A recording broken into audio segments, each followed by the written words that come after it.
Bonjour à tous, ravi de vous retrouver sur Public Sénat pour une matinée spéciale consacrée au Brexit. Dans un instant, vous allez assister à une audition qui s'est déroulée hier au Parlement européen qui porte sur le Brexit et notamment sur la question des droits des citoyens européens installés au Royaume-Uni ainsi que ceux des citoyens britanniques installés dans l'Union européenne. C'est un sujet fondamental qui fait partie des 3 premiers points qui sont abordés dans la première phase de négociation du Brexit. Cela avec la question des dépenses du règlement financier et puis également la question des frontières extérieures de l'Union européenne avec notamment la question irlandaise. C'est un sujet fondamental. D'ailleurs, la semaine dernière, le négociateur en chef de la Commission européenne, Michel Barnier, a demandé au nom de la Commission que soient préservés dans leur état actuel les droits de ses citoyens. Tout de même 4 millions de personnes, on parle de sujets très concrets, accès aux soins, accès également au marché de l'emploi, à l'éducation, encore reconnaissance des diplômes. Alors tout de suite, je vous propose de voir une audition qui s'est déroulée hier, audition organisée par les commissions des libertés civiles, de l'emploi et des pétitions. Vous allez commencer par entendre les présidents de ces différentes commissions, mais aussi Guy Verhofstadt, qui est lui le négociateur en chef du Parlement européen. Nous allons commencer cette audition. Soyez les bienvenus à cette audition consacrée à la situation et aux droits des citoyens européens dans l'Union, au Royaume-Uni et inversement. L'audition est organisée par 3 commissions, les libertés publiques, les pétitions et l'emploi. Je souhaite la bienvenue aussi à nos collègues de la Commission constitutionnelle qui jouent un rôle particulier dans le cadre des négociations.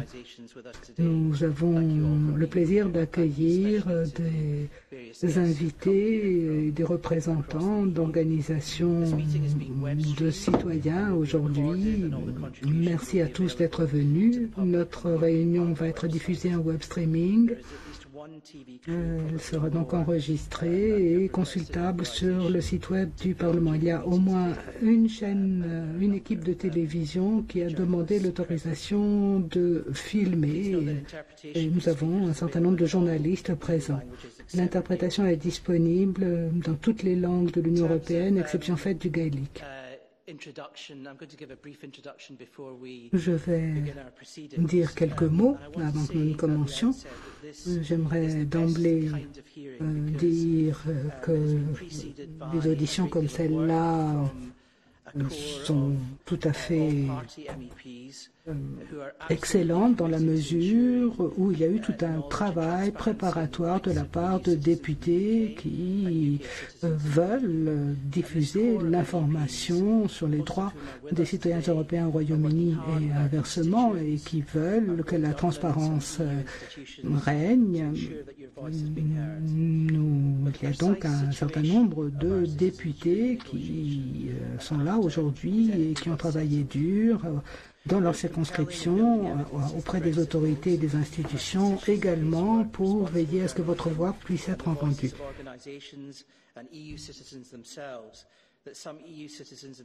Mais évidemment, la situation est encore fluide et l'incertitude règne encore pour un grand nombre de citoyens. Un exemple concret, 28% des citoyens européens vivant au Royaume-Uni qui ont demandé la nationalité britannique depuis le référendum ont vu leur demande rejetée ou déclarée non valable. Mais ce n'est qu'un exemple parmi d'autres. L'objectif de notre audition d'aujourd'hui est de nous permettre d'entendre des experts, des citoyens et des députés pour analyser les difficultés et les solutions en cette première année de négociation. Vous savez que le Parlement européen jouera un rôle important dans les négociations. Je suis fier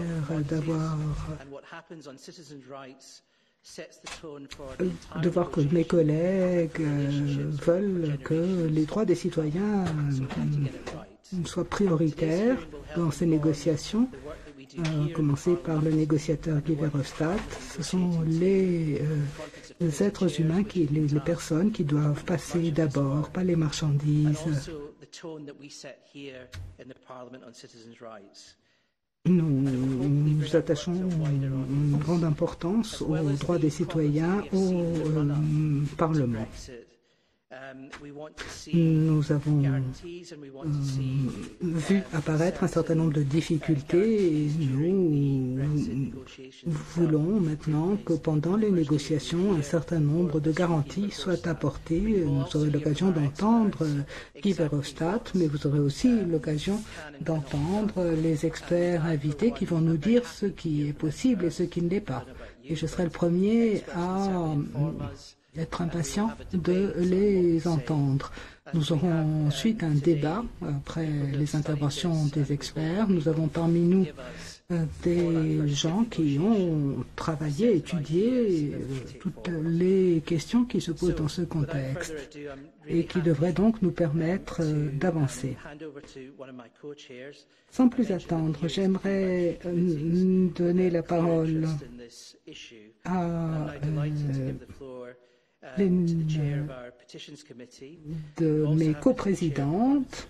Comme je vous le disais, ce sont 3 commissions qui ont organisé l'audition et j'ai le plaisir de laisser la parole à la présidente de la commission des pétitions qui est aussi présidente de la conférence des présidents de commission, la structure qui va examiner dans le détail l'avancée des négociations pour le Parlement européen. Je cède donc la parole à Madame Wikström. Il y a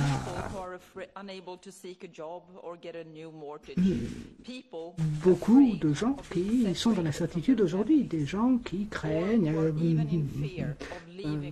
qui ne savent pas à quoi s'en tenir sur leur hypothèque, sur le sort réservé à leur famille, sur toute une série de problèmes de visa.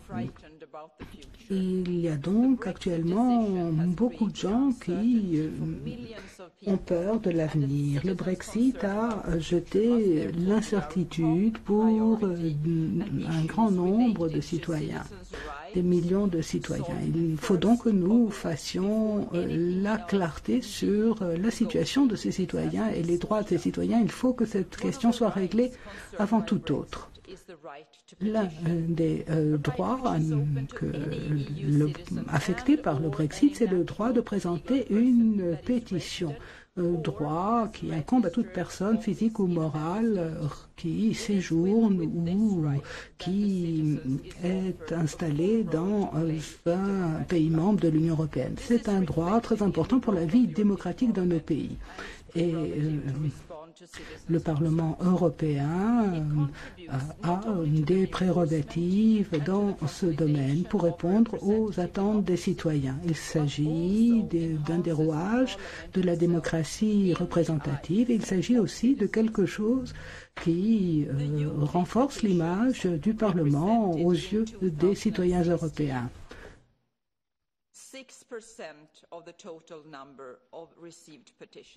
6% des pétitions reçues venaient du Royaume-Uni en 2015. Nous sommes désormais à plus de 10%, ce qui représente une augmentation forte des pétitions émanant d'individus, de jeunes, qu'ils soient jeunes, d'âge moyen. Ce sont des citoyens qui, comme vous et moi, se préoccupent de l'impact du Brexit. En 2017, nous avons reçu 22 nouvelles pétitions sur un total de 137 pétitions concernant le Brexit. Ces pétitions sont le reflet de l'inquiétude très importante des citoyens face aux négociations. et aux positions prises par les uns et par les autres. Il s'agit d'abord des droits liés à la citoyenneté, de leur respect. Il s'agit de la perte involontaire de la citoyenneté et de la perspective de pouvoir préserver les droits associés à la citoyenneté pour ceux qui le souhaiteraient. Ensuite, il y a un certain nombre de droits liés à la citoyenneté, tels que la libre circulation, l'accès au marché, le droit d'être protégé par le droit européen sur la protection des travailleurs, etc., etc. Troisièmement, il s'agit aussi de la demande d'obtenir la nationalité d'un pays de l'Union. Il ne faut pas que, d'abord, c'est la première chose, que nous laissions le Brexit diviser des familles qui ont existé grâce à la libre circulation. Il ne faut pas oublier que tous les citoyens, en plus de leur nationalité, disposent d'une citoyenneté européenne qui se base sur la liberté et l'humanisme qui sont une part essentielle de l'identité européenne. En faisant passer les citoyens d'abord, nous défendrons ces valeurs centrales à l'avenir également, dans un avenir dans lequel le Royaume-Uni et l'Union européenne n'appartiendront plus à la même famille.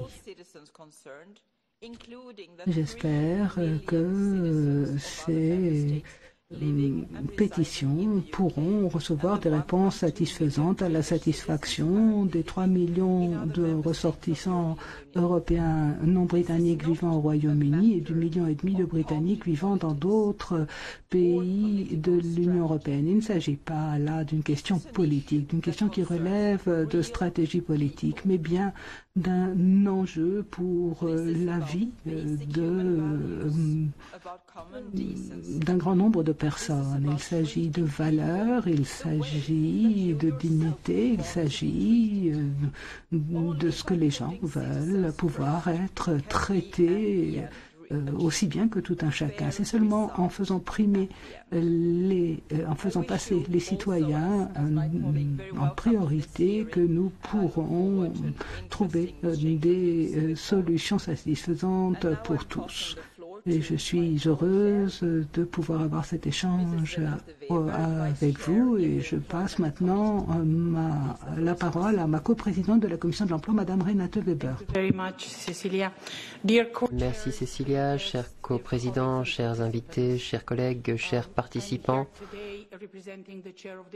Je représente la Commission Emploi aujourd'hui au sein de cette audition qui est extrêmement importante d'un point de vue emploi.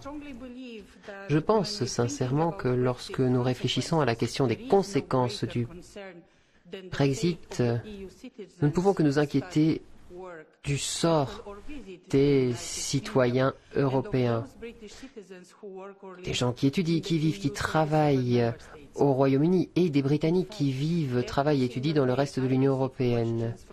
Tous les jours, je reçois des questions. L'autre jour, des Roumains m'ont contacté. Ils étudient au Royaume-Uni et se demandent ce qui va se passer après le Brexit. Et je suis certain que d'autres collègues doivent répondre à des questions similaires de la part des citoyens de leur pays. Lorsqu'un citoyen déménage dans un autre État membre, qu'il s'y installe pour étudier, pour les vacances, qu'il décide d'y résider à longue durée, eh bien, il y a des clauses de protection des citoyens qui permettent aux citoyens européens de pouvoir profiter des soins de santé, des allocations, etc. Et c'est essentiel dans le cadre du respect des droits de la mobilité et de la mobilité des citoyens. Et c'est essentiel, c'est une valeur européenne. Or, le Brexit va avoir une influence sur la vie de millions de personnes. Permettez-moi de vous donner quelques chiffres. Plus de 21 millions de touristes des 27 membres de l'Union européenne visitent le Royaume-Uni tous les ans. Il y a de nombreuses personnes qui travaillent au Royaume-Uni. Il y a plus de 50 000 travailleurs détachés au Royaume-Uni. 125 000 étudiants des 27 États de l'Union européenne étudient au Royaume-Uni. 120 000 personnes de l'UE27 cherchent un emploi au Royaume-Uni. Et toutes ces personnes, sans oublier les retraités européens qui vivent au Royaume-Uni, seront touchés directement par le Brexit. Et la manière dont nous traiterons les droits des citoyens durant les négociations fera la différence dans leur quotidien. Naturellement, nous ne pouvons pas négliger l'impact indirect que le Brexit aura sur les familles de ces personnes dans les pays de l'UE A27 ou au Royaume-Uni. Tout le monde est confronté à un large défi. C'est la première fois que nous sommes confrontés à une situation aussi complexe. C'est pourquoi je pense que le succès des négociations dépendra de la confiance que les États membres placeront en leurs négociateurs européens. Les États membres doivent se montrer solidaires. Il ne faut pas qu'ils se lancent dans des négociations et des discussions bilatérales, mais bien qu'ils fassent confiance à nos institutions européennes qui protégeront les citoyens européens.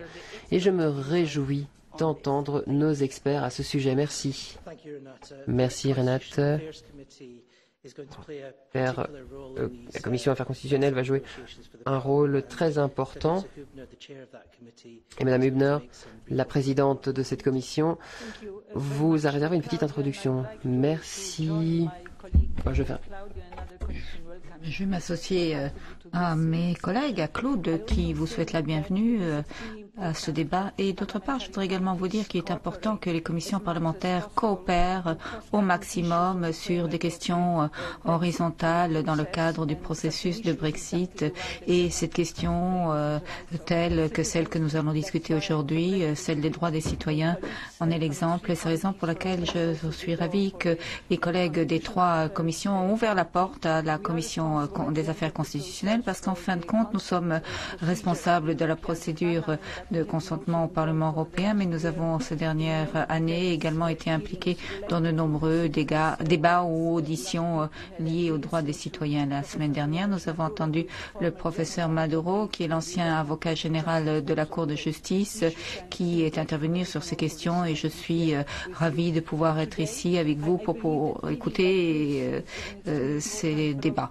Je dois dire que cette vaste plateforme sur ce débat sur les défis que représente le Brexit font de cette réunion une réunion exceptionnelle, parce que nous allons également entendre des représentants des citoyens qui sont directement touchés, et je pense que c'est la grande valeur ajoutée de cette réunion.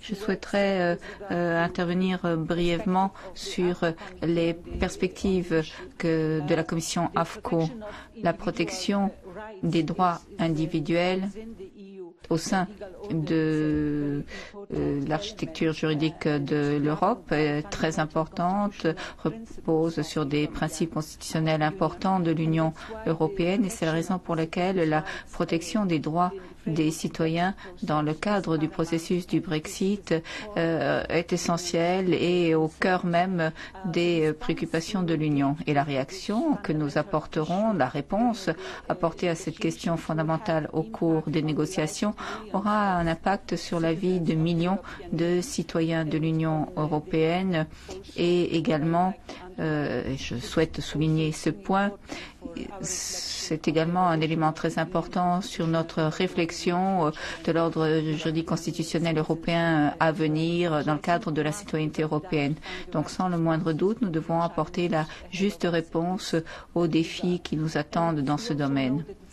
Et nous savons que cette tâche sera loin d'être aisée. Guy Verhofstadt vous en parlera, parce que nous sommes ici en quelque sorte au centre de questions politiques et juridiques extrêmement sensibles, et il n'y a aucun scénario préétabli pour ceci. Et donc, dans les négociations, nous devons viser, garantir un cadre unique en garantissant un équilibre juste et la protection qui serait applicable des deux côtés pour les droits des citoyens dans l'Union et les droits des citoyens britanniques après le retrait de l'Union.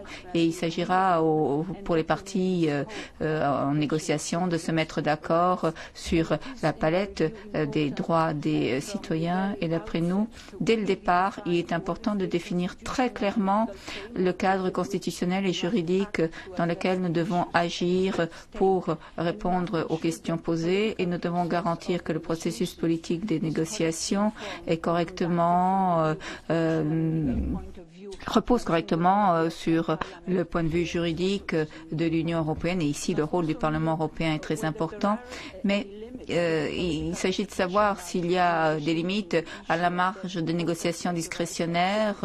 C'est très important pour les droits des citoyens dans le cadre de l'article 50, mais nous devons également bien être très clairs, savoir s'il y a des exigences minimales en termes de couverture ou de durée de la couverture, mais nous devons également savoir dans quelle mesure ce système de réciprocité est réaliste pour la mise en œuvre au moment du retrait, mais également dans le cadre de futures relations. Donc, effectivement, il y a de nombreuses questions importantes qui restent posées, sur lesquelles nous devons encore réfléchir. Et pour conclure, je voudrais également dire qu'il est important de voir que la solution et l'impact de cette solution sur la vie des citoyens représentera pour nous des leçons importantes à tirer dans le cadre de la future réflexion sur le concept de la citoyenneté européenne et pour la protection des individus, et voir comment on peut renforcer ces aspects.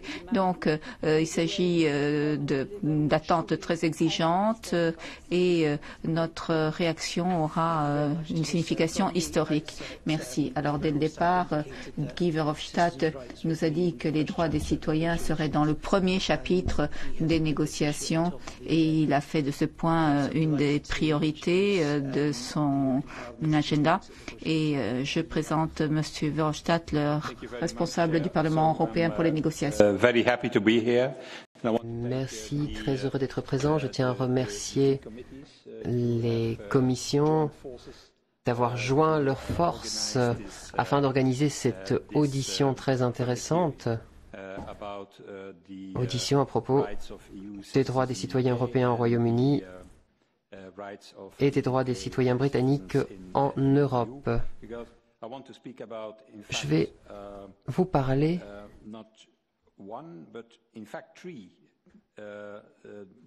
non pas d'une, mais de trois situations différentes. Les citoyens européens au Royaume-Uni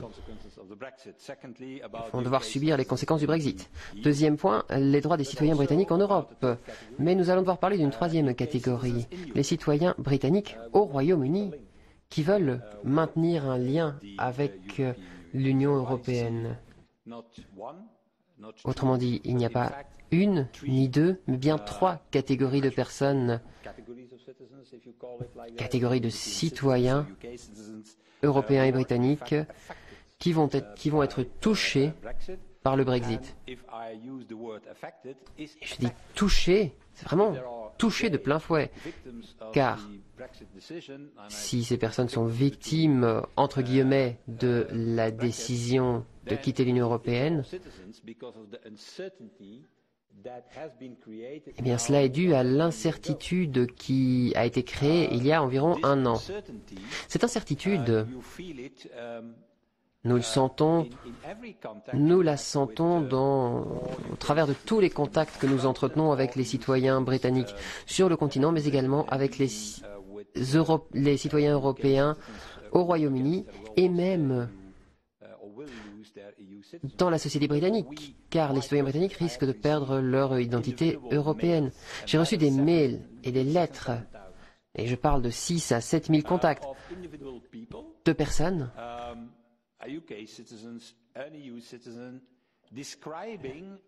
dont des citoyens européens qui me décrivent des situations personnelles. Il ne s'agit pas de lettres, de chaînes de lettres si vous voulez.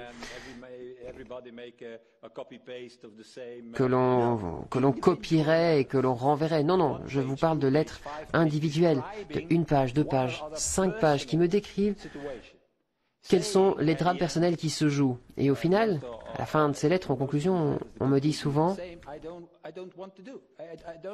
Je ne sais plus quoi faire ». On me demande, on me pose la question de savoir quels sont les droits des citoyens. Les citoyens européens me demandent si c'est vrai ce qu'on entend à la télévision, à la radio. Mais comme Cécilia l'a dit, nous avons reçu plus de 100 pétitions au Parlement, dont l'une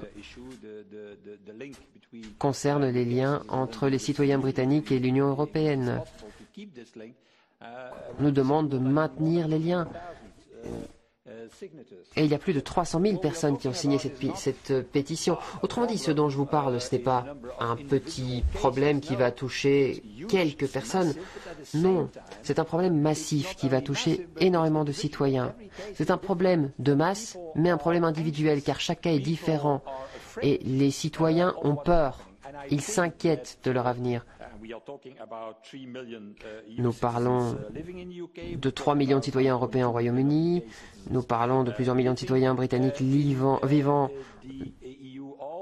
dans l'Union européenne.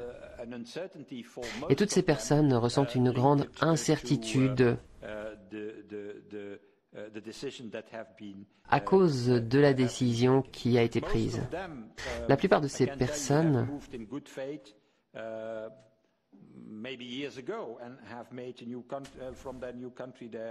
se sont installés au Royaume-Uni en bonne foi, si je puis dire, et ont fait du Royaume-Uni leur pays. Et je crois que pour les citoyens britanniques et les citoyens européens, nous devons veiller à ce que tout un chacun puisse bénéficier de ses droits jusqu'à la fin de sa vie. Dans la résolution du Parlement, qui a aussi une influence sur les lignes directrices du Conseil, puis je parlerai aussi de la directive sur les négociations qui devrait être adoptée le 22 mai. Donc nous avons veillé à ce que les 3 institutions et à ce que dans tous les documents, les mandats, les lignes directrices, en tout genre, nous évoquions les intérêts des citoyens britanniques et de l'Union européenne. Les citoyens sont au centre de nos préoccupations. C'est un élément sur lequel nous insistons depuis le début. Et tout cela se reflète dans une résolution qui a été déposée le jour où le gouvernement britannique a déclenché la procédure article 50. Cette résolution, nous avons adopté une résolution le 5 avril à large majorité. Cette question, à savoir la question des droits des citoyens, sera abordée en long et en large. Et c'est la manière dont nous traitons ces droits sera décisif lors du vote de l'accord de retrait du Royaume-Uni par le Parlement. Le Parlement n'acceptera jamais de valider un document si l'on n'y tient pas compte des droits des citoyens des deux côtés de la Manche, et ce de manière satisfaisante. La même chose vaut pour le Conseil qui a adopté sa position conjointe le 29 avril en 4 minutes. Et je peux vous dire, et j'y reviendrai plus tard dans le détail, que dans les projets de directive sur les négociations, qui sera adopté le 22 mai par le Conseil Affaires étrangères, les droits des citoyens sont le premier volet à aborder au cœur des négociations. Il s'agit ici de la position des 3 institutions européennes. Je veux vous dire que le Parlement s'est bien impliqué dans la préparation des lignes directrices. Nous sommes également impliqués dans la préparation des négociations et de la directive de négociation. Hier, dans le cadre de la conférence des présidents et du groupe sur le Brexit,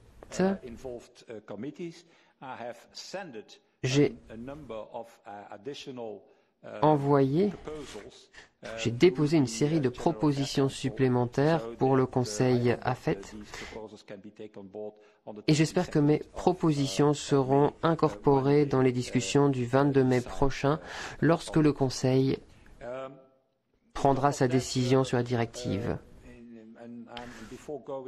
Avant d'entrer plus largement dans les détails, je veux dire où nous en sommes. Le Parlement a 2 possibilités. Le Parlement peut préparer son opposition dans le détail grâce aux 3 commissions impliquées ici. Je crois qu'il ne faut pas déposer immédiatement de résolution à ce sujet, mais je crois que politiquement, il est essentiel que nous soyons prêts, que nous préparions une résolution sur les droits des citoyens avec les 3 commissions impliquées, et nous utiliserons cette résolution au moment idoine, au moment où nous devrons mettre la pression sur la Commission qui négocie, sur le Conseil qui étudie et qui surveille le processus de négociation de la même manière que nous le faisons. Car notre rôle essentiel est de répéter dans une résolution ce qui est déjà écrit dans notre propre résolution ou dans nos lignes directrices ou ce qui aura été repris dans les directives de négociation. Le Parlement, plus donc de cela, doit être prêt à intervenir avec une résolution lorsque c'est nécessaire. Autrement dit, dès que nous constatons des hésitations de la part de l'Union européenne ou de la part des Britanniques sur la question des droits citoyens, nous devons intervenir. Il me semble essentiel que nous intervenions pour défendre les droits des citoyens. Et les 3 commissions, la conférence des présidents, doivent être prêts afin de pouvoir décider le moment idoine de renforcer la pression ou de placer la pression nécessaire sur les épaules des négociateurs afin qu'un accord puisse être trouvé sur ces thèmes. Ce que nous devons faire, me semble-t-il, est de lancer les négociations après le 8 juin et de commencer par les droits des citoyens. Nous devons être prêts le plus rapidement possible. Nous aurons peut-être besoin de semaines, de mois pour clore ce chapitre, mais les droits des citoyens seront le premier point abordé à l'ordre du jour. Je crois par ailleurs qu'il est possible de conclure sur les droits des citoyens et de publier nos conclusions afin que nous soyons plus sûrs de nous. Bon, les droits des citoyens doivent être respectés, même dans le cadre de l'article 50, mais rien n'empêche dans les traités ou dans la manière dont nous traitons les droits des citoyens, rien ne nous empêche donc de commencer par les droits des citoyens, de conclure par les droits des citoyens et de publier tout ce que nous avons fait et atteint. Et naturellement, il faudra formaliser le tout par la suite et cela deviendra le premier chapitre de l'accord de retrait du Royaume-Uni qui sera adopté. Et j'espère que nous pourrons nous mettre d'accord dans les semaines qui suivront le 8 juin prochain et dans le courant du mois de juin, donc de conclure sur ce point et j'espère que nous pourrons publier nos résultats afin que les citoyens se sentent rassurés et que l'on en finisse avec cette période d'incertitude commencée il y a quelques mois. Et ensuite, d'un point de vue plus officiel, il nous suffira d'incorporer ces éléments dans l'accord final. Deuxièmement, le Parlement et les commissions ont un autre rôle à jouer. En effet, notre intention, notre objectif est d'évaluer les droits des citoyens et d'autres questions qui ne sont pas à l'ordre du jour aujourd'hui. Mais comme je le disais, il est nécessaire que le Parlement prenne ses responsabilités afin de décider si nous avançons suffisamment pour passer de la phase 1 à la phase 2. Vous le savez, dans les lignes directrices du Conseil, les négociations ont été divisées en deux phases. Première phase, l'accord de sortie, qui commence par le droit des citoyens, mais les lignes directrices que nous avons également soutenues, que nous disent que l'on ne peut passer à la phase 2, à savoir les négociations sur les relations futures entre le Royaume et l'Union, si la première phase avance suffisamment bien. Cela me semble essentiel. En effet, avant que le Conseil n'étudie la question de savoir si suffisamment de progrès ont été faits, mais il faut que le Parlement le fasse. Autrement dit, le Parlement doit agir avant le Conseil et défendre les droits des citoyens pour les faire incorporer dans le projet. C'est le premier élément à traiter. Nous devons nous demander si un accord a été trouvé, si les droits des citoyens sont respectés. C'est la première chose qui nous permettra de décider si l'on peut passer à la phase numéro 2. Donc le Parlement devra bien entendu étudier de manière très attentive la situation avant de passer à la phase 2. Permettez-moi, Monsieur le Président, de vous donner un petit aperçu de la directive négociation qui devrait être votée au Conseil du 22 mai. Les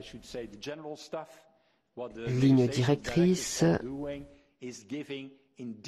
consistent à détailler ce que l'Union européenne mettra sur la table de négociation. Comme je l'ai dit, les groupes politiques et les commissions se sont penchés sur le projet de directive de négociation. Nous avons réagi hier de manière très concrète à travers une lettre au Conseil des affaires générales. Et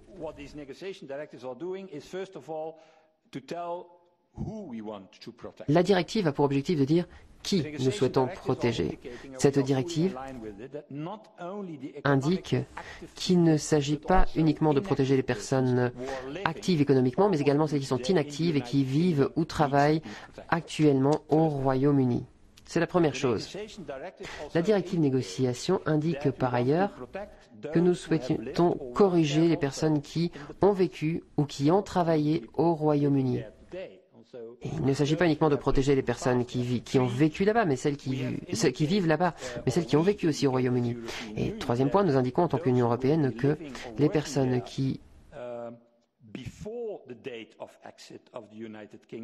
auront vécu et travaillé avant la date de sortie du Royaume-Uni doivent être protégées.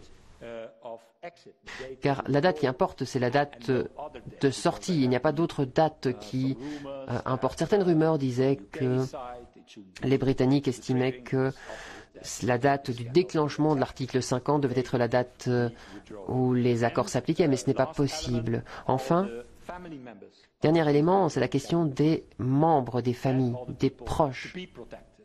Il faut protéger les proches des personnes qui vivent et travaillent au Royaume-Uni. La directive des négociations indiquera également les droits qui doivent être protégés. Et nous ne nous limitons pas aux droits de résidence. Nous défendons bien d'autres droits. Je pense à l'accès aux soins de santé, à l'accès à l'éducation, l'accès au marché de l'emploi et, point extrêmement important, la reconnaissance des diplômes, des certificats et des qualifications. C'est un point essentiel. Je ne vais pas passer l'après-midi à vous embêter. Ce n'est pas du tout mon objectif et ce n'est pas l'objectif de la rencontre du jour. En effet, il y a énormément de points à aborder et à considérer dans le cadre du Brexit. Monsieur Barnier, il y a quelques jours,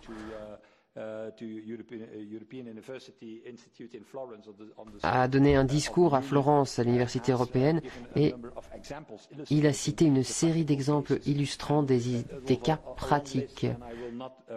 Il a abordé une très très longue liste d'éléments, mais je ne vais pas tous les couvrir. Il est par contre clair qu'au-delà de qui est protégé, de quels droits sont protégés, il faut se demander la manière dont nous protégeons ces droits. La protection juridique doit être abordée.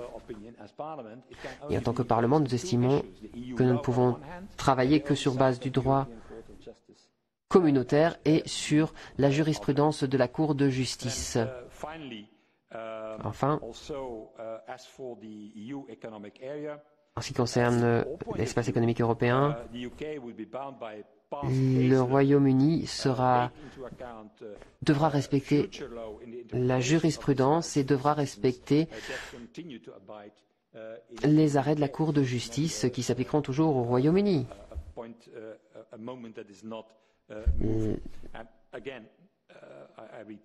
Et je vais me répéter ici, nous ne souhaitons pas créer un nouvel organisme qui remplacerait la Cour de justice. Ce n'est pas nécessaire. Enfin, dernier élément que je souhaite mentionner, il s'agit des citoyens britanniques qui vivent au Royaume-Uni.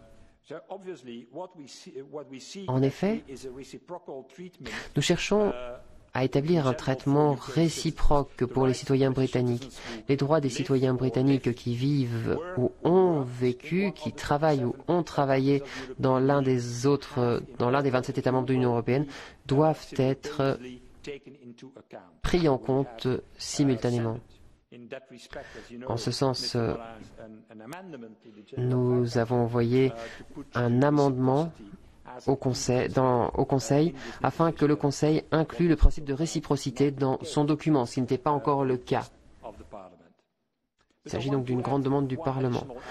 Dernier élément supplémentaire, n'oublions pas la situation des citoyens britanniques qui ont vécu au Royaume-Uni, qui vivent au Royaume-Uni, qui ont la citoyenneté britannique et européenne et qui ne souhaitent pas perdre les droits associés à l'appartenance à l'Union européenne. Et ce n'est pas une question simple, car juridiquement parlant, la protection des droits de ces personnes nous semble impossible.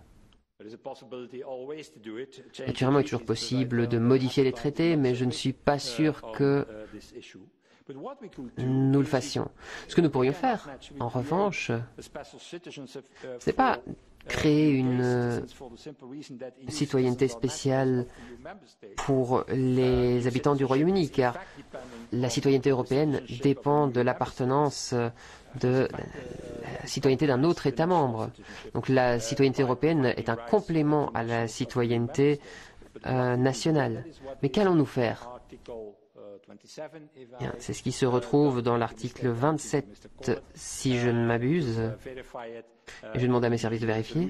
Donc, article 27 du Parlement européen, ce que nous pourrions faire, c'est envisager et proposer, dans le cadre des négociations,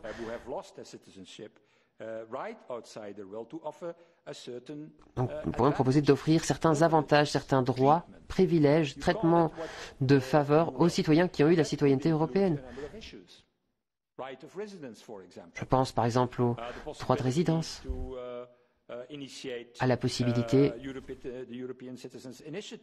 de lancer des initiatives citoyennes, car le traité ne limite pas ces initiatives aux citoyens de l'Union européenne.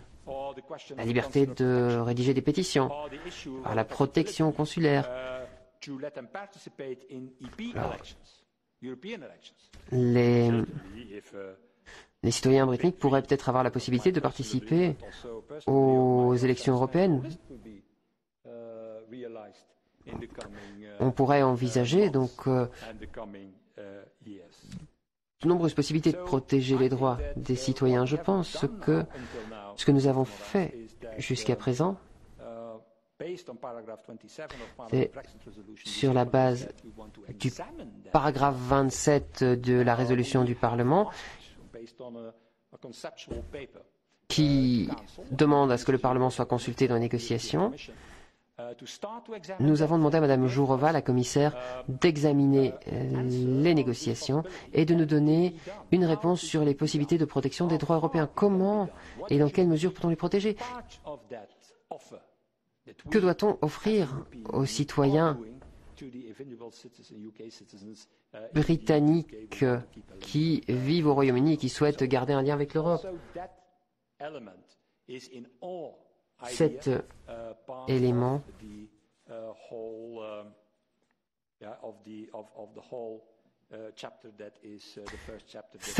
fait partie, comme tous les autres éléments qui existaient aujourd'hui, du premier chapitre de négociation. Désolé, j'ai dépassé largement mon temps de parole, mais je souhaitais vous informer de l'état des lieux dans le processus de négociation et des préparations, car je crois que maintenant, à l'heure de la conclusion de directive négociation, il est important de parler de toutes ces questions. Merci.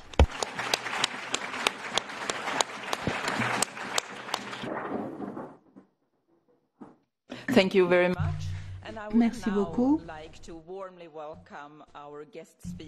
Sans plus attendre, je souhaiterais la bienvenue à nos invités, dont certains pétitionnaires. Nous aurons le temps pour une séance de questions-réponses, je l'espère. Mais pour commencer, nous allons entendre Anne-Laure Donsky, qui est membre fondateur de l'association Les 3 millions, qui regroupe des citoyens européens vivant au Royaume-Uni. Je vous en prie, Madame Donsky. En anglais, mesdames et messieurs les députés, les membres de la Commission européenne, je vous remercie de permettre à mon organisation de venir plaider la cause des plus de 3 millions de citoyens actuellement vivant au Royaume-Uni. On connaît bien l'issue du référendum et les craintes rencontrées par une majorité d'entre nous depuis le référendum. On a eu beaucoup d'échos de citoyens européens rencontrant des difficultés au quotidien lorsqu'ils veulent ouvrir un compte en banque, lorsqu'ils veulent louer un logement, lorsqu'ils veulent postuler pour un emploi, avec parfois des recrutements ouvertement discriminatoires en fonction de la nationalité. Ces événements peuvent paraître anecdotiques, mais ils sont une réalité qui est causée par l'absence de clarté, de garantie de nos droits existants après avril 2019. On reconnaît partout que le processus d'enregistrement des citoyens européens n'est pas à la hauteur. Et ce parce que le Royaume-Uni n'avait pas mis en place un tel système, ce qu'il pouvait ne pas faire. Aujourd'hui, le dispositif mis en place est débordé et le ministère de l'Intérieur essaye de décourager les gens d'aller s'inscrire en leur disant que de toute façon, rien ne va changer. Nous avons mené une enquête étendue à 2800 personnes qui montrent que le dispositif est débordé, qu'il est beaucoup trop compliqué et injuste.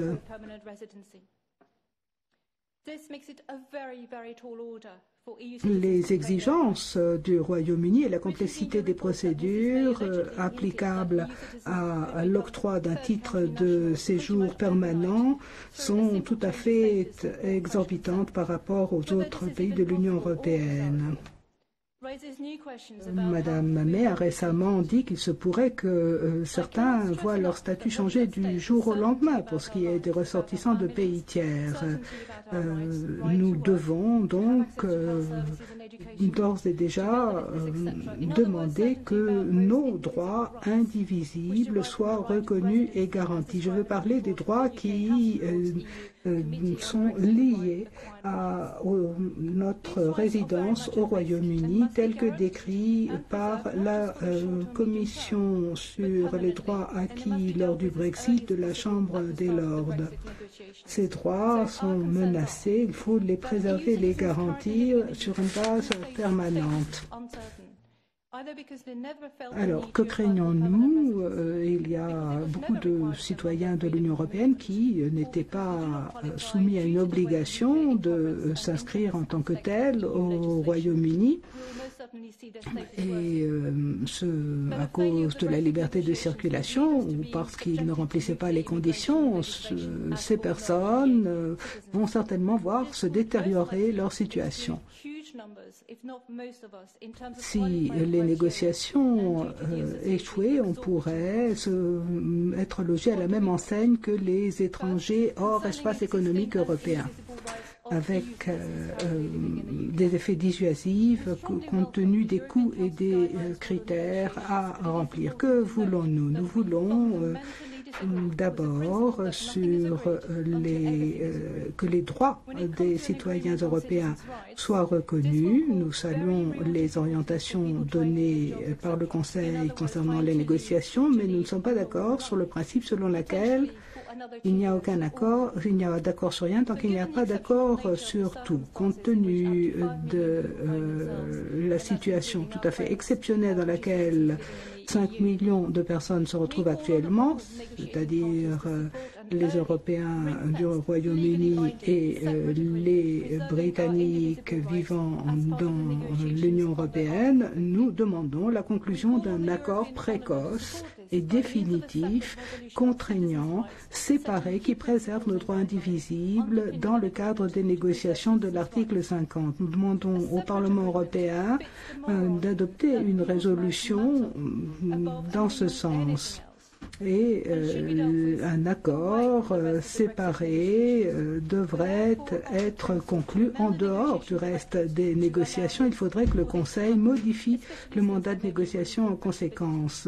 C'est possible, il doit y avoir une certaine marge de manœuvre. Nous ne voulons pas être des monnaies d'échange et des marchandises à négocier. Lorsque nous avons rencontré M. Barnier à la fin mars, nous avons eu l'impression qu'un accord sur le principe de la garantie des droits existants pouvait être apporté. Lorsque nous avons rencontré M. Tajani il y a 3 semaines à Londres, il espérait qu'une résolution séparée sur les droits des citoyens pourrait préparer un tel accord. Ensuite, les procédures actuelles auxquelles nous sommes soumis sont kafkaïennes.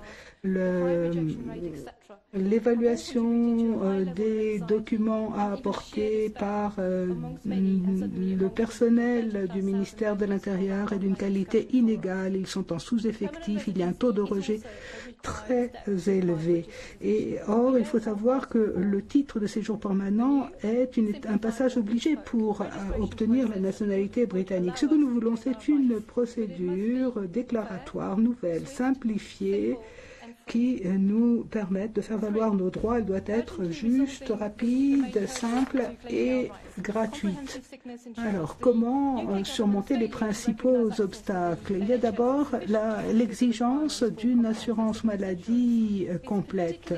L'administration britannique refuse de considérer que la couverture par le NHS suffit pour répondre à cette exigence.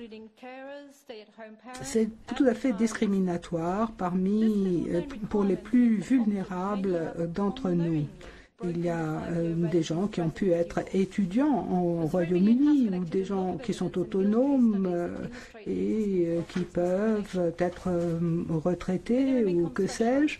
Il y a aussi l'exigence d'un seuil de revenus à atteindre.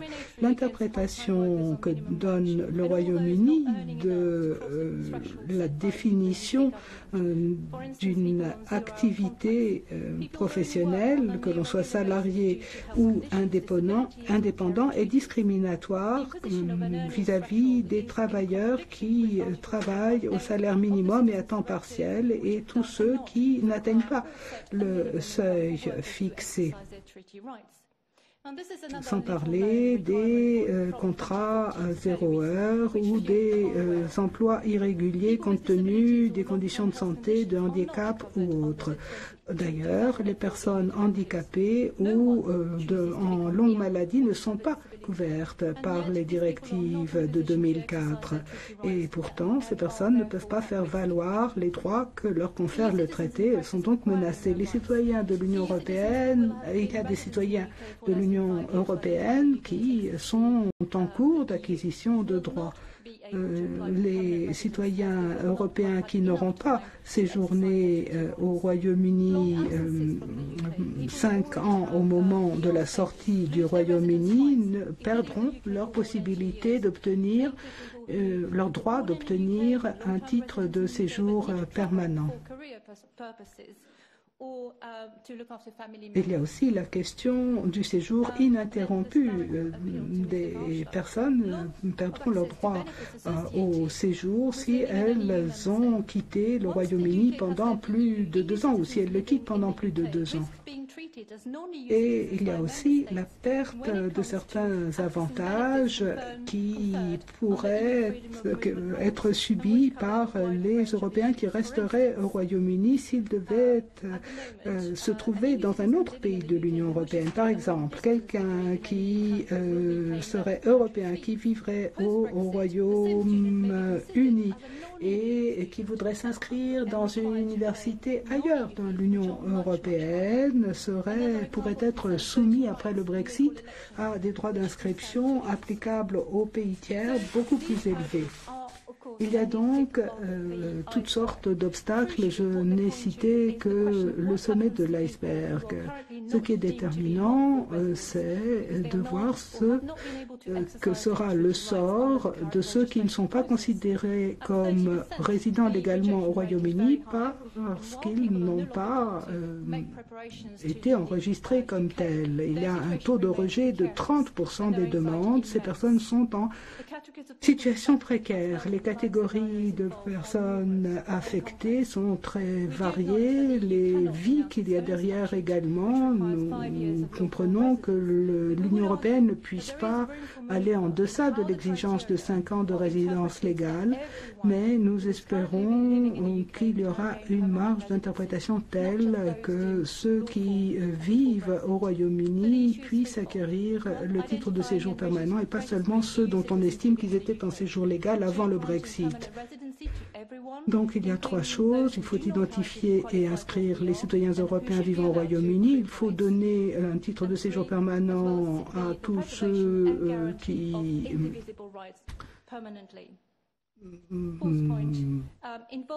sont dans ce cas et leur permettre de voir leurs droits reconnus. Il faut garantir les droits indivisibles sur une base permanente. Nous avons travaillé avec l'association British in Europe qui regroupe des Britanniques vivant en Europe. Nous avons beaucoup de problèmes en commun qui concernent un ensemble de près de 5 millions de citoyens. Nous estimons que ces problèmes doivent être pris en compte et réglés à un stade précoce des négociations afin que nos droits existants puissent être préservés et que des garanties et sauvegardes soient mises en place pour l'avenir. Le Parlement européen et la Commission nous ont prêté une oreille attentive, qu'ils en soient remerciés et merci aux nombreux députés qui ont bien voulu nous écouter. Merci beaucoup. Merci. Compte tenu des circonstances difficiles, nous allons maintenant entendre Monsieur Karfel, qui est un avocat qui est spécialisé depuis de nombreuses années dans le domaine de l'asile international, de l'immigration et des droits de l'homme.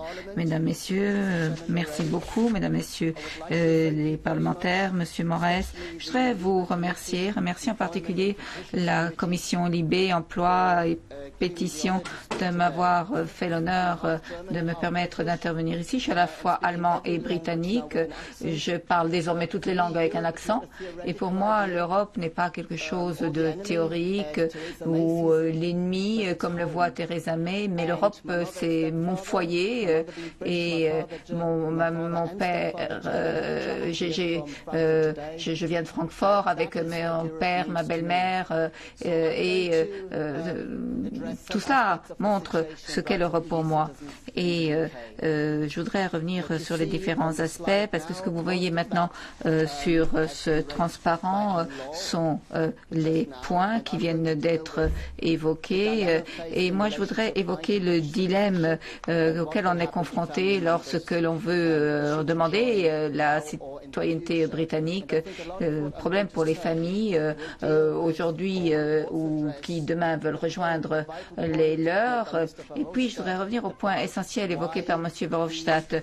Pourquoi la Cour de justice doit continuer à exercer sa juridiction parce que le Royaume-Uni s'est engagé à appliquer le droit européen. Et je vais vous montrer comment on essaye de restreindre les personnes qui bénéficieraient de ces droits, en particulier les membres des familles. Alors, transparent suivant. Je ne vais pas répéter tout ce qui a été dit sur ce transparent. Il faut que ces droits soient garantis et appliqués à l'avenir dans le cadre de la Cour de justice. Et je voudrais passer maintenant au transparent suivant. Il y a certaines références qui ont déjà été évoquées par Anno. Certains de ces points ont déjà fait l'objet de pas mal de publicité. Il y a le formulaire pénible qui est désormais obligatoire, 85 pages en ligne. Et il faut, par exemple, citer toutes ces absences du Royaume-Uni depuis son arrivée au Royaume-Uni, parfois depuis 25 ans, depuis le jour de sa naissance, et c'est pour ainsi dire impossible. Et le Home Office a une approche très restrictive. Tout cela pour garder les gens en dehors du Royaume-Uni et ne pas favoriser la libre circulation. Donc c'est une approche restrictive. Le Guardian, par exemple, a évoqué un cas d'un collègue Cockens qui n'a pas pu, par exemple, obtenir un passeport et qui voyageait souvent. Sa demande a été rejetée pour cette raison-là. Et puis, à la suite de pression exercée grâce, entre autres, à la presse, elle a pu obtenir ce statut de résident permanent. Et nous voyons que, par exemple, certains citoyens nés au Royaume-Uni risquent d'être discriminés. Par exemple, certaines de ces personnes, on l'a vu, n'ont pas obtenu de carte de résident permanent et on ne tient pas compte du fait que l'on ait, oui ou non, déjà acquis certains droits. Autre remarque, par exemple,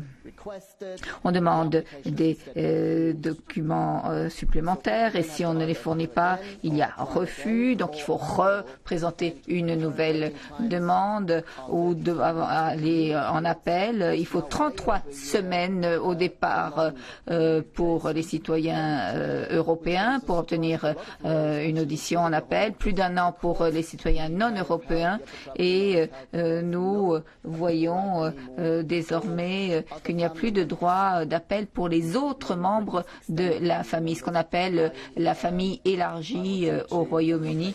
Et d'ailleurs, je vous expliquerai de qui il s'agit précisément, c'est-à-dire des membres de la famille qui ne sont plus directement protégés par la directive libre circulation. Transparent suivant, s'il vous plaît. Il y a un problème sur lequel je veux m'arrêter. Par exemple, les citoyens européens qui acquièrent la double citoyenneté avec la citoyenneté britannique perdent leurs droits dans l'Union européenne pour exercer leurs droits garantis par les traités. Par exemple, à l'étranger, par exemple, non pas, on l'a vu dans l'affaire Singh, non pas des droits complets à ce niveau-là. Transparent suivant. Alors, je pense que c'était la précédente. Voilà. Parfait. Avant 2012, la double nationalité, eh bien, les gens étaient considérés comme des citoyens britanniques. Il y a eu l'affaire McCartney, un citoyen britannique qui était aussi irlandais et qui n'a pas pu exercer ses droits dans le cadre du traité. La Cour de justice européenne a estimé qu'il ne pouvait pas bénéficier des droits européens et le Royaume-Uni, avec cet arrêt, a dit que les doubles nationalités désormais n'auraient aucun droit lié à l'Union. Donc, dans la définition de l'immigration EA, règlement 2016, qui est entré en vigueur depuis 2012, fait que un citoyen est un citoyen d'un État EA qui n'est pas également un citoyen britannique. Donc, désormais, nous avons des personnes qui demandent en fait la résidence permanente et ensuite pour avoir la citoyenneté britannique sans comprendre que leur mère qui vit en Colombie, par exemple, n'auront plus le droit de venir parce qu'il n'y a plus le droit lié à une famille liée par des règles très draconiennes, par exemple pour les ascendants et les descendants. Et donc, on perd les droits de résidence pour les familles. Donc, cela détruit les familles. Imaginons par exemple que vous êtes un Français avec un mari colombien. Vous devenez français en renonçant à votre nationalité française. Eh bien, votre mari colombien devient illégal, clandestin. Et il devra demander un statut dans le cadre de la législation sur l'immigration. Et il faudra, on a vu dans le cadre d'un arrêt de la Cour de justice récente, avoir à disposition plus de 80 000 livres pour obtenir ce statut. Et puis ensuite, vous voyez à l'écran que dans le cadre des parents, grands-parents, etc., dans le cadre de la directive 2014-38, aujourd'hui, dans le cadre du droit européen, vous le savez très bien, vos enfants de moins de 21 ans peuvent vous rejoindre sans la moindre condition en dehors de l'âge. Et par exemple, la famille de votre époux, votre famille ou vos ascendants peuvent vous rejoindre, ou même des personnes qui sont dépendantes et de plus de 21 ans. Donc ne paniquez pas, chers amis, tout cela sera mis à disposition. Ne prenez pas trop de notes, tous ces documents seront disponibles. Alors, les règles d'immigration sont draconiennes.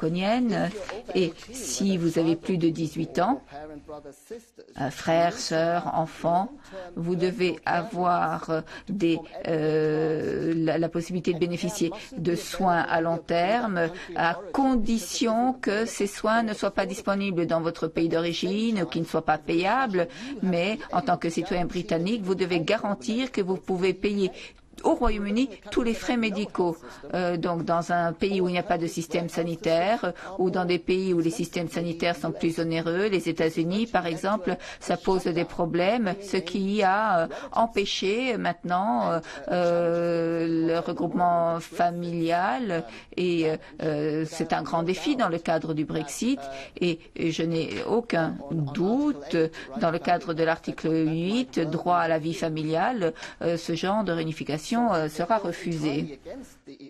Donc, ce ne va pas totalement contre la directive de circulation, mais il y a l'État qui doit faciliter, par exemple, l'entrée de membres de la famille pour les personnes dépendantes ou pour quelqu'un qui est membre de votre ménage, entre autres pour des partenaires reconnus. Autre transparent. Autre type de cas où le Royaume-Uni freine des quatre fers, c'est par exemple l'affaire Surinder Singh. C'est un citoyen britannique qui fait partie de la troisième catégorie qui a été évoquée par M. Verhofstadt, c'est-à-dire qui ont déjà acquis les droits européens. C'est un citoyen britannique qui est allé en France, a travaillé en France, qui revient au Royaume-Uni. Et il y a 25 ans, la Cour de justice a dit au gouvernement britannique que ces personnes ne sont plus gérées par le droit national, mais bien par le droit européen. Et effectivement, le gouvernement a dit oui, d'accord, mais la Cour de justice a dit que les ressortissants sont mieux traités, mais nous voyons que depuis les choses n'ont pas vraiment évolué dans le bon sens parce que le refus aujourd'hui encore dans le cadre de la réglementation EEA 2016, transparent suivant, nous voyons que le gouvernement a réduit plus encore les droits de ces personnes parce que des dispositions ont été appliquées aux citoyens britanniques qui sont des citoyens européens. On ne les traite pas comme n'importe qui d'autre, comme un citoyen britannique qui a travaillé à l'étranger et qui n'est pas traité comme un Français. Et donc, on exige, par exemple, de ces personnes, de ces citoyens britanniques, s'il a exercé les droits liés au traité dans un État EEA, immédiatement avant le retour au Royaume-Uni. Et tout cela montre que les droits européens peuvent être perdus. Si vous avez fait d'autres choses, vous revenez au Royaume-Uni, on vous dit non, non, non, non, vous êtes un citoyen uniquement britannique, mais si, par exemple, il y a un problème, on exige par exemple le statut de résident dans un État EEA, ce qui ne correspond pas à la directive, et on dit qu'il faut que cette résidence dans un État de l'espace économique européen soit réelle, sincère.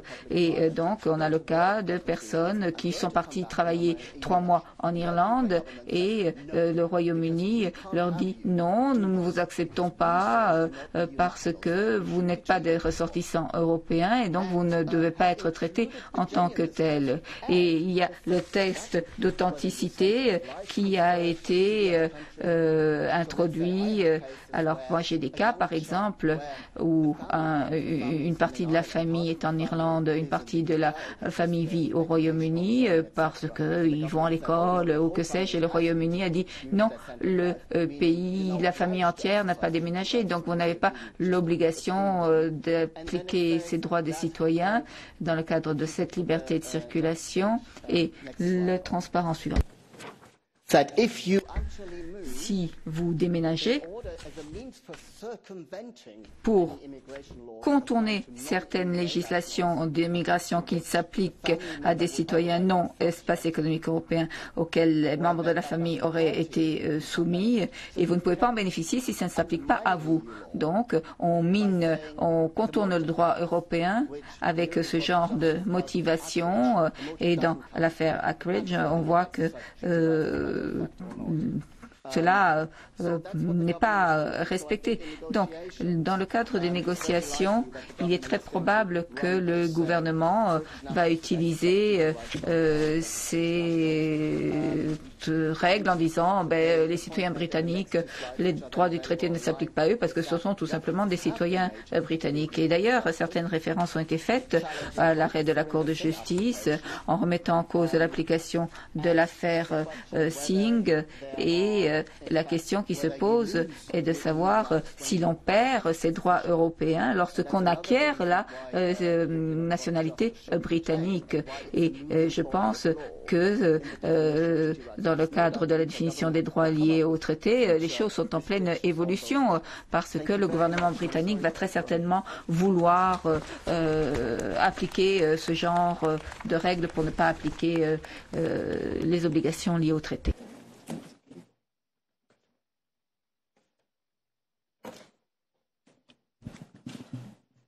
Thank you very much. Merci. Monsieur Charlie Jeffrey est notre prochain orateur, professeur à l'Université d'Édimbourg. Et je vous donne tout de suite la parole, monsieur. Merci. Merci de me donner l'occasion de m'exprimer ici cet après-midi. On m'a demandé de parler d'Erasmus+, ce programme de mobilité pour les étudiants financé par l'Union européenne. Erasmus fête ses 30 ans cette année. Je vais parler de l'Université d'Édimbourg et de son expérience avec ce programme, mais je parlerai aussi de ce programme de manière plus générale. Petite ironie, chers amis, nous sommes en train d'envisager l'éventuel départ du Royaume-Uni et la sortie du programme Erasmus, alors que nous fêtons les 30 ans d'un programme qui a été créé par un Britannique. Il s'agit de l'un des pionniers britanniques à Bruxelles, Howell Carey-Jones,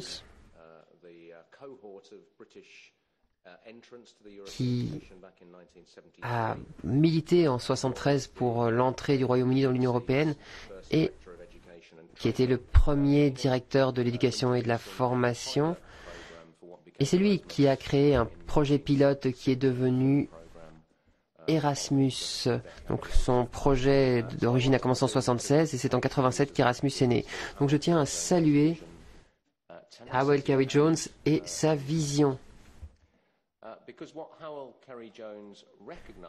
Ce que Howell Carey-Jones avait reconnu, ce dont il s'était rendu compte, c'est que nous, les universités et la société,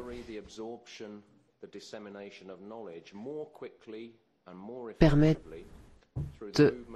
de diffuser plus facilement la connaissance et le savoir-faire à travers le mouvement et la découverte de différents lieux.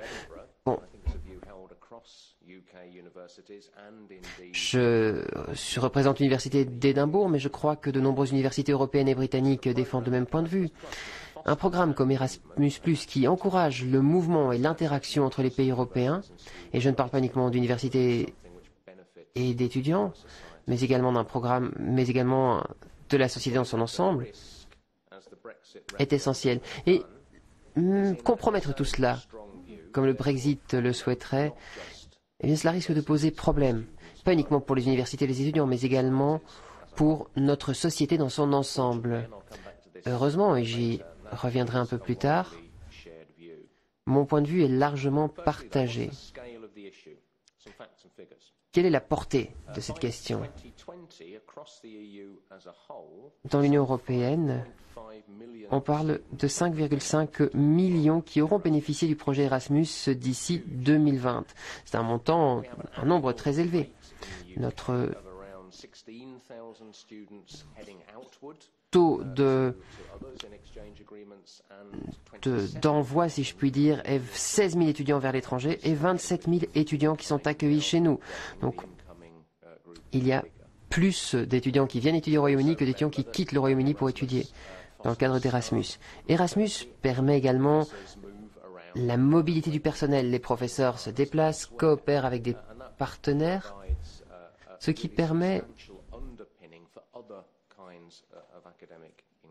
d'ouvrir l'esprit du personnel des Édimbourg. Ces 30 dernières années, 12 000 étudiants de l'Université d'Édimbourg ont profité du programme Erasmus et un nombre encore plus élevé d'étudiants a pu venir à l'Université d'Édimbourg grâce à Erasmus. Nous sommes l'une des universités britanniques qui reçoit le plus d'étudiants. Nous avons plus de 250 accords d'échange Erasmus. Très récemment, nous avons pu développer des initiatives en dehors de l'Union européenne et nous avons 99 échanges soutenus par ce mécanisme, ce qui représente 20% du financement pour le Royaume-Uni de ces projets. Autrement dit, Erasmus est clairement notre meilleur programme de mobilité et d'échange international, car chaque université de l'Union européenne participe à ce projet. Quels sont les bénéfices que nous retirons d'Erasmus? Universities UK, qui est l'ensemble des universités, a organisé une étude l'an dernier qui a permis de montrer que les étudiants qui aient profité du programme Erasmus réussissent mieux à l'université. Ils s'en sortent mieux que les autres. Ils s'en sortent mieux dans leur carrière. En matière d'emploi, on a tendance à mieux rémunérer les personnes qui ont suivi des programmes Erasmus. 71% des anciens étudiants qui ont participé à Erasmus ont dit qu'ils avaient récolté des connaissances et des compétences qu'ils n'auraient pas pu acquérir sur place en restant à Édimbourg. Et 98% des étudiants qui sont partis nous ont dit qu'ils avaient appris à connaître une autre culture. 90% nous disent qu'ils ont plus de chances d'être employables et plus de 80% travaillent dans un contexte international.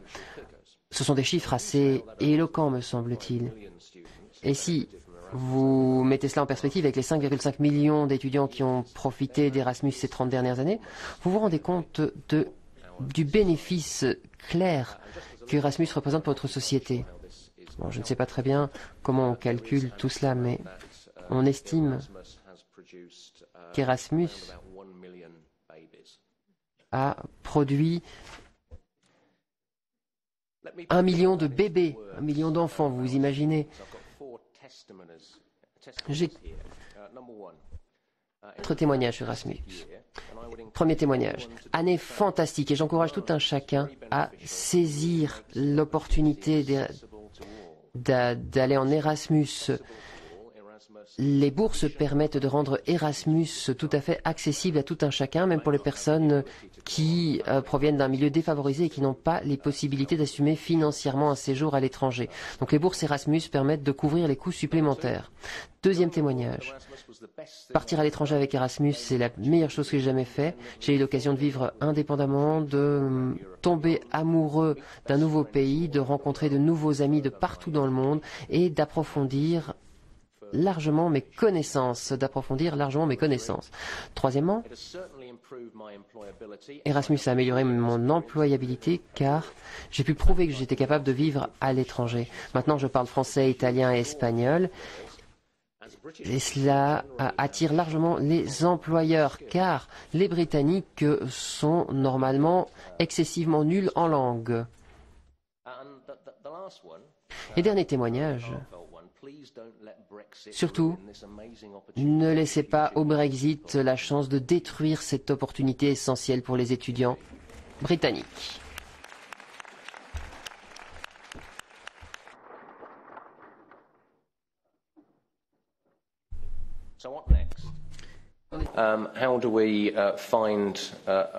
Quelle est la suite des choses? Comment allons-nous comment allons-nous conserver autant d'avantages que possible?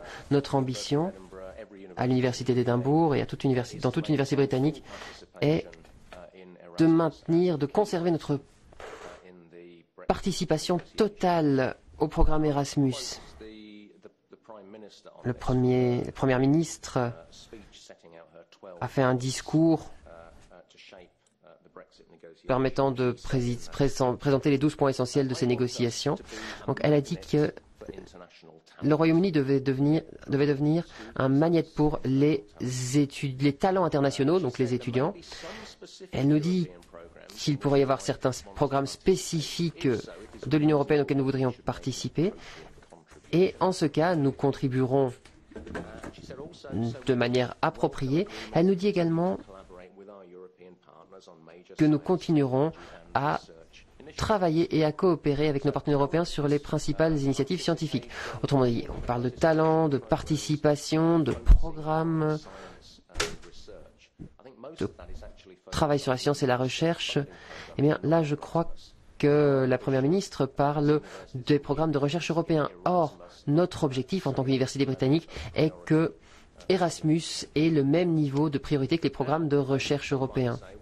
Certains pourront dire qu'il s'agit de choisir ce que l'on veut et d'avoir un menu à la carte, tout en rejetant les éléments moins intéressants. Mais je ne crois pas que ce soit vrai, car pinailler consiste à profiter des avantages uniquement. Et je crois qu'Erasmus est un programme qui bénéficie mutuellement aux partenaires. Et que le Royaume-Uni soit un membre en plein ou pas, j'espère que les universités européennes et l'Union européenne aidera le Royaume-Uni à rester membre à part entière du réseau Erasmus, car nous savons tous que le mouvement de personnes et d'idées est essentiel. Il y a aussi un élément britannique, et je dois rejeter la vue de la présidence du président de la Commission. Je ne crois pas que l'anglais va se mettre à disparaître. En effet, je crois qu'il y aura une large demande au sein de l'Union européenne pour venir étudier au Royaume-Uni afin d'étudier la langue anglaise.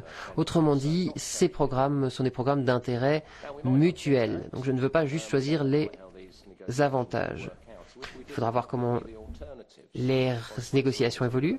Mais si les négociations n'aboutissent pas sur ce sujet, que pouvons-nous faire? Nous pourrions envisager un système à la Suisse. Nous pourrions aussi envisager un système en Écosse, un système écossais qui soit un peu différent. L'Écosse, à l'heure actuelle,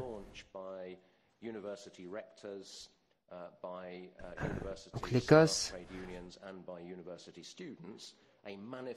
a lancé un manifeste pour la mobilité des talents et ça a été signé par les recteurs d'université, des étudiants et toutes sortes de personnalités du monde universitaire. Autrement dit, nous pourrions envisager un partenariat. Mais si nous devions conclure un accord particulier, cela poserait problème. On perdrait la marque Erasmus et nous perdrions le financement. Il y aura malheureusement d'autres coûts qui seront dus au Brexit dans le budget britannique, puisque les agriculteurs voudront de nouveaux financements. Et je crains que nous ne puissions pas envisager de redévelopper un programme d'une telle mesure. Ce qu'on pourrait envisager, c'est que chaque université décide d'agir seule afin de soutenir la mobilité internationale. Mais nous sommes l'université d'Édimbourg et nous devons réfléchir à la question. Nous avons donné à nos étudiants qui veulent rejoindre l'université en 2018 et qui doivent, dans le cadre de leurs études, suivre une année à l'étranger. Donc nous leur avons promis de couvrir les coûts de ce séjour si nous ne sommes plus en mesure, si nous n'avons plus le droit de participer au programme Erasmus. Si tout un chacun devait faire cela, la situation serait vraiment problématique car il y aurait moins d'échanges et les nombres d'échanges varieraient sur les universités et tout le monde ne serait pas logé à la même enseigne. Et je pense particulièrement aux étudiants aux étudiants plus défavorisés. Eh bien, ce sont eux qui seraient les plus touchés. Il y a des alternatives, mais elles ne sont pas fantastiques. C'est la raison pour laquelle il me semble essentiel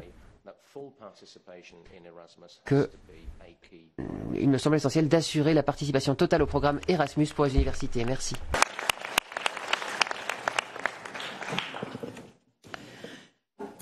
Our next speaker is Miss Julia Onslow-Cole.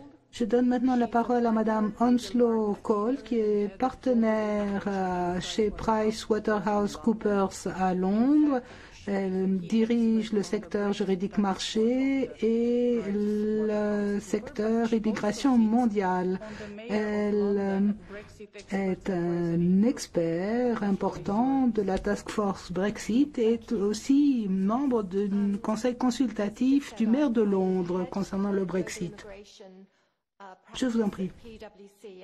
Merci. Comme vous l'avez dit, je dirige le secteur immigration mondiale chez PwC et je dirige aussi le secteur juridique marché et j'appartiens au comité consultatif d'experts Brexit du maire de Londres, Sadiq Khan. Je suis ravie d'être ici aujourd'hui pour partager mon expérience avec vous aujourd'hui. Je crois que c'est très important que les députés européens qui ont un rôle important à jouer avec tous les enjeux que cela représente pour le monde de l'entreprise. C'est très important qu'un tel débat ait lieu. Je dirige le réseau Immigration mondiale le plus grand du monde, 1600 experts, 171 pays. J'ai donc une bonne connaissance des difficultés que les entreprises rencontrent dans la perspective du Brexit. Depuis le référendum, j'ai eu l'occasion d'avoir des contacts avec des représentants d'entreprises, tous secteurs confondus, et j'aimerais vous faire part d'un certain nombre de choses qui en découlent. Les entreprises ont essayé de voir qui parmi leurs effectifs étaient des ressortissants de l'Union européenne et d'analyser l'impact sur leur croissance future d'une modification importante du système d'immigration. Nombre d'entreprises ont eu du mal à établir une liste des personnels citoyens de l'Union européenne, puisque ce n'étaient pas des informations obligatoirement collectées auparavant. Ce qui veut dire qu'il a fallu faire un effort pour comprendre les difficultés à surmonter pour la suite des événements. Dès avant le déclenchement de l'article 50, de nombreuses entreprises britanniques apportaient déjà une aide à leurs employés européens en les informant sur leurs droits existants par le biais de séminaires ou de séminaires web et pour les informer sur les possibilités s'offrant à eux. Nous avons pu offrir à nos clients des aides de toutes sortes.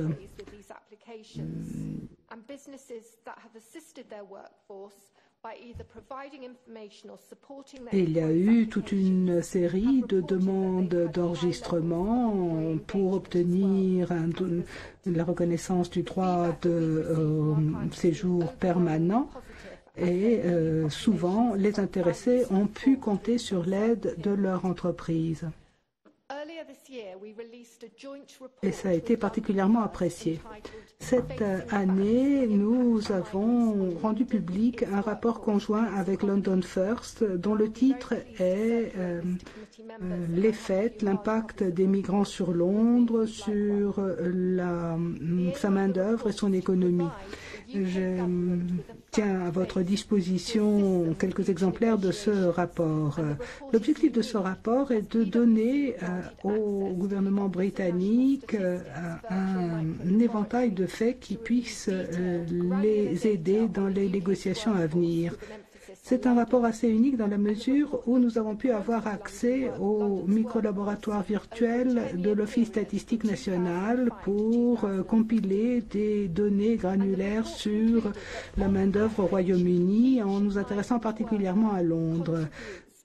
Pour la période 2005-2015. D'après les conclusions du rapport, en moyenne, chaque travailleur migrant apporte une valeur ajoutée brute supplémentaire de 46 000 livres par an à l'économie londonienne. Si l'on songe qu'il y a 1 800 000 travailleurs migrants à Londres, cela fait un total de 83 milliards, ce qui pèse environ un quart de la valeur ajoutée brute créée à Londres chaque année. Le rapport donne une analyse de l'impact de ces migrants dans divers secteurs. J'aimerais dire pour ma part quelques mots du secteur de la construction, de la finance et du NHS. Il y a environ 300 000 travailleurs de la construction à Londres, dont la moitié sont des migrants. Parmi ceux qui sont nés au Royaume-Uni, on s'attend à ce qu'un cinquième d'entre eux prennent leur retraite d'ici 5 ans. En même temps, le secteur de la construction connaît une forte croissance avec de grands projets d'infrastructure et de construction. Il y a des postes à pourvoir de plus en plus nombreux et on manque d'apprentis, ce qui amène à une situation qui fait dire à un dirigeant d'une entreprise de la construction que d'ici 5 ans, on pourrait manquer de 230 000 personnes dans ce secteur. Dans le secteur de la finance, eh bien, on a un poids économique qui représente 1/6 de l'économie de Londres. On emploie dans ce secteur 1 100 000 personnes à l'échelle du Royaume-Uni, dont 293 000 à Londres. 15% d'entre eux sont européens. Vous imaginez que mes clients du secteur de la finance craignent pour l'avenir à long terme de leur personnel européen qui peut parfois occuper des postes à forte responsabilité et que l'on s'arrache chez les chasseurs de tête un peu partout dans le monde. Je passe au NHS. Il emploie 1 200 000 personnes en Angleterre, dont 175 000 à Londres. 12% des effectifs sont des migrants et ce chiffre est de 25% pour ce qui concerne Londres. Les médecins européens représentent 13% du total à Londres. Cela montre l'importance des effectifs européens pour le NHS. D'ailleurs, 69% des structures du NHS qui recherchent activement du personnel à l'étranger. En bref, notre rapport met en avant l'impact extrêmement favorable, l'apport des migrants pour la croissance économique. Je suis heureuse que du côté du Royaume-Uni et des 27, on ait dit que les droits des Européens au Royaume-Uni et les droits des Britanniques dans l'Union européenne seraient prioritaires dans les négociations. C'est très important pour les entreprises aussi. Les entreprises souhaitent par ailleurs qu'il y ait une mise en place progressive, une transition progressive pour qu'il n'y ait pas d'à-coup en termes d'immigration. Du point de vue des Européens qui vivent au Royaume-Uni, je pense qu'ils attendent du gouvernement britannique qu'il définisse clairement leurs droits et qu'il mette en place un dispositif de recours. Et le dialogue est très très important et des réunions comme celle-ci ont un rôle à jouer. Je suis d'accord avec Michel Barnier pour dire qu'un accord réciproque sera en même temps simple et complexe, mais je suis sûre qu'on parviendra à un résultat raisonnable. Thank you. Merci beaucoup. Et nous allons conclure ce panel en entendant Monsieur Jonathan Portes, professeur d'économie et de droit public du département de l'économie politique de King's College à Londres. Merci de m'avoir invité. Une grande partie des choses que je voulais dire ont bien entendu été dites par les orateurs précédents et je m'associe avec ce qui a été dit sur les commentaires, entre autres sur la position juridique évoquée, également sur les questions psychologiques et autres qui ont été évoquées ici et également dire que je suis d'accord avec ce qui a été dit par ma collègue à gauche sur les aspects économiques. Alors moi, ce que je vais essayer de faire, c'est essayer peut-être de présenter une position qui concerne la politique, la voie à suivre et je ne m'adresse pas uniquement à vous, les parlementaires européens, mais également plus particulièrement à la Commission, au gouvernement des 27 États membres de l'Union et bien entendu sans doute essentiellement au gouvernement britannique. Je crois qu'il est largement temps que toutes les parties présentes se réunissent et agissent pour essayer de résoudre la situation. Alors nous pourrions peut-être avancer, ça c'est un point qui a déjà été couvert et de toute façon pour les données les statistiques vous retrouverez ces données plus tard et nous allons passer au transparent suivant, position actuelle. Alors permettez-moi tout d'abord de dire que le chaos dans lequel nous nous trouvons aujourd'hui était à la fois prévisible, a été prévu et moi-même et d'autres avons dit pendant la campagne du référendum que les garanties qui nous avaient été offertes disant que les citoyens européens qui vivent au Royaume-Uni et les Britanniques ailleurs n'avaient rien à craindre, c'était de l'ignorance, de la tromperie ou les deux. Mais malheureusement, depuis lors, j'ai remarqué qu'au plan qu'il y avait des difficultés administratives associées à la vérification du droit de résidence qui ont été correctement mises en avant ici, mais les complexités juridiques, surtout sur les droits de la famille qui ont été évoqués par M. Dörfel, plus particulièrement le droit d'être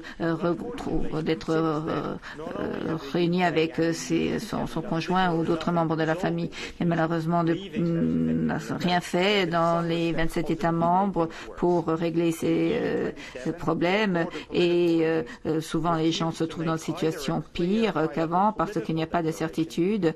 Alors nous voyons que le président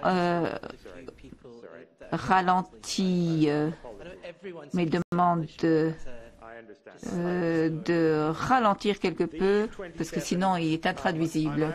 Alors, je comprends les raisons pour lesquelles, même si c'est regrettable, il n'y a pas eu de déclaration politique ou de discussion technique par les 27. Et entre-temps, ce refus des 27 d'intervenir a permis au gouvernement de prétendre qu'il ne pouvait rien faire jusqu'au début des négociations.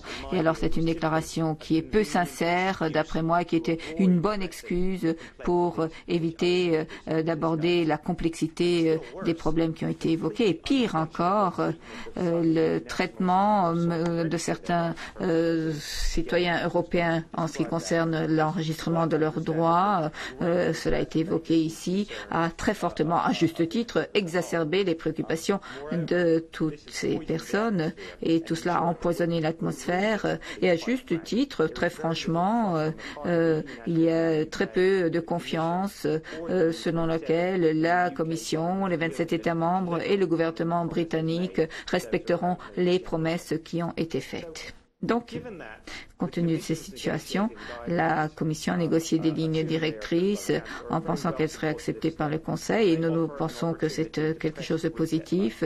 Ça permet de remettre les choses à zéro en montrant le bluff du Royaume-Uni et je pense que bien entendu il y a des propositions plus détaillées qui doivent être mises en place, mais cela permettra de garantir les droits des citoyens de l'Union et les Britanniques aussi.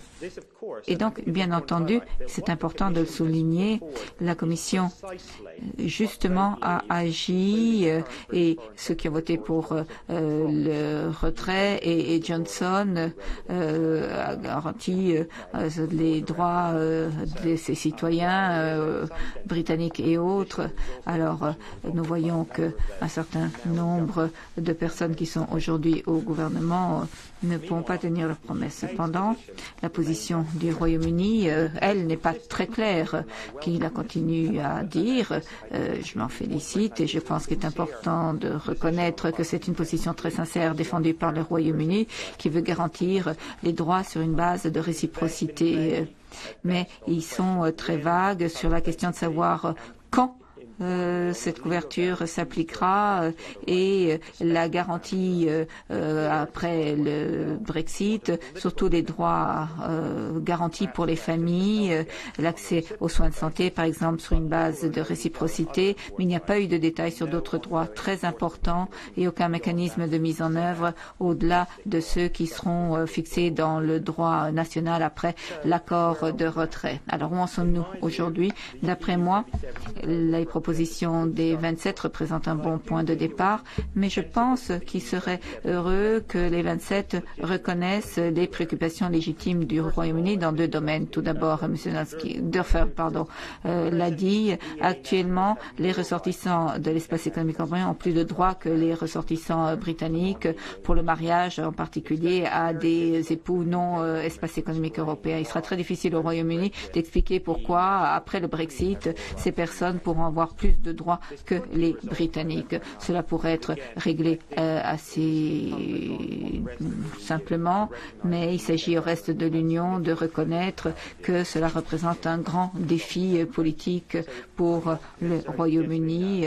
Alors, je pense que effectivement, il est bon de reconnaître que le gouvernement britannique a des préoccupations, des contraintes très particulières dans ce domaine. Ensuite, poursuivre la juridiction de façon indéfinie de la Cour de justice est probablement peu acceptable au Royaume-Uni pour les raisons qui ont été fixées. Le souhait des gouvernements des 27 d'avoir une espèce de supervision supranationale du système britannique compte tenu de l'attitude du Royaume-Uni est totalement compréhensible.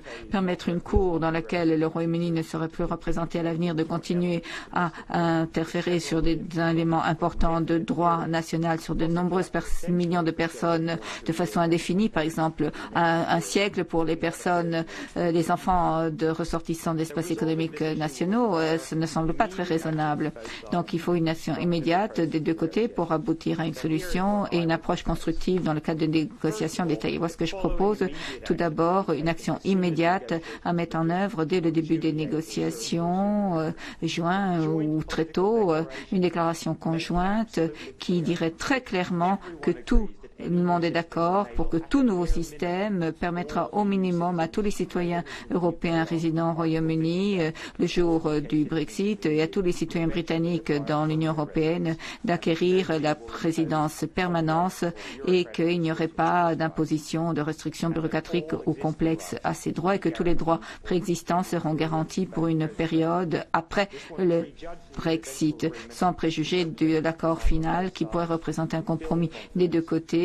Cela permettrait de créer de la confiance, de rassurer les citoyens et d'avoir un climat constructif. Il faut ensuite découpler ce dossier d'autres éléments de l'accord de retrait, surtout les obligations financières, parce que cela ne remettrait pas en cause la position de l'Union selon laquelle les principes de cet accord de retrait et tous les principes doivent faire l'objet d'un accord avant de commencer à discuter les futures relations, mais cela permettrait de garantir à ces citoyens de ne pas être les otages d'un conflit financier. Ensuite, le gouvernement britannique, de façon unilatérale, devrait suspendre le processus actuel de résidence permanente en fixant une date pour l'introduction d'un nouveau système et y octroyer les ressources nécessaires avec de nouveaux critères qui ne couvriraient pas, par exemple, les questions actuelles d'assurance, la remise du passeport ou qui déplaceraient également la charge de la preuve sur une résidence ininterrompue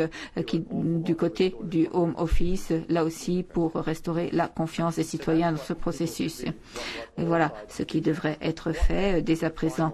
Et quel serait l'accord final? À quoi devrait-il ressembler? Je pense qu'ici il y a beaucoup de détails sur lesquels il va falloir travailler et ce que je dis ici ne réglera pas toutes les questions, mais ça permettrait d'avoir une orientation. Tout d'abord, pour tous les résidents le jour du Brexit qui, au moins depuis 2 ans peut-être, aurait une résidence permanente, devrait avoir un nouveau statut dans le cadre de la législation d'immigration nationale, avec la charge de la preuve qui doit être qui doit être du ressort du gouvernement et pas des citoyens. Et ces citoyens auraient tous les droits dans le cadre du droit européen qui seraient réservés, par exemple, pour 5 ans après le jour du Brexit et au moins pour le Royaume-Uni, un mécanisme indépendant de mise en place qui représenterait les services juridiques à la fois des 27 et du Royaume-Uni qui suivrait la jurisprudence de la Cour de justice dans le cadre de questions spécifiques. Et je pense que cela pourrait rassurer les citoyens des 27, le gouvernement britannique, les gouvernements des 27 en ce qui concerne ces règles sans la mise en œuvre d'une juridiction de la Cour de justice ou la poursuite de cette juridiction sur les citoyens non britanniques après cette période de 5 ans. Ceux qui ont ce statut et qui restent résidents, donc de façon très libre, auraient le choix soit d'acquérir la citoyenneté du pays où ils sont résidents et ils seraient traités également comme tous les autres citoyens, ou bien la résidence permanente conformément au droit national sur la même base que pour les ressortissants d'autres pays tiers parlementaires avec également des droits à l'emploi sans la moindre restriction. Et enfin, tous les États de l'espace économique européen et le Royaume-Uni, au niveau politique, s'engageraient à une reconnaissance totale de la double citoyenneté sans impact négatif.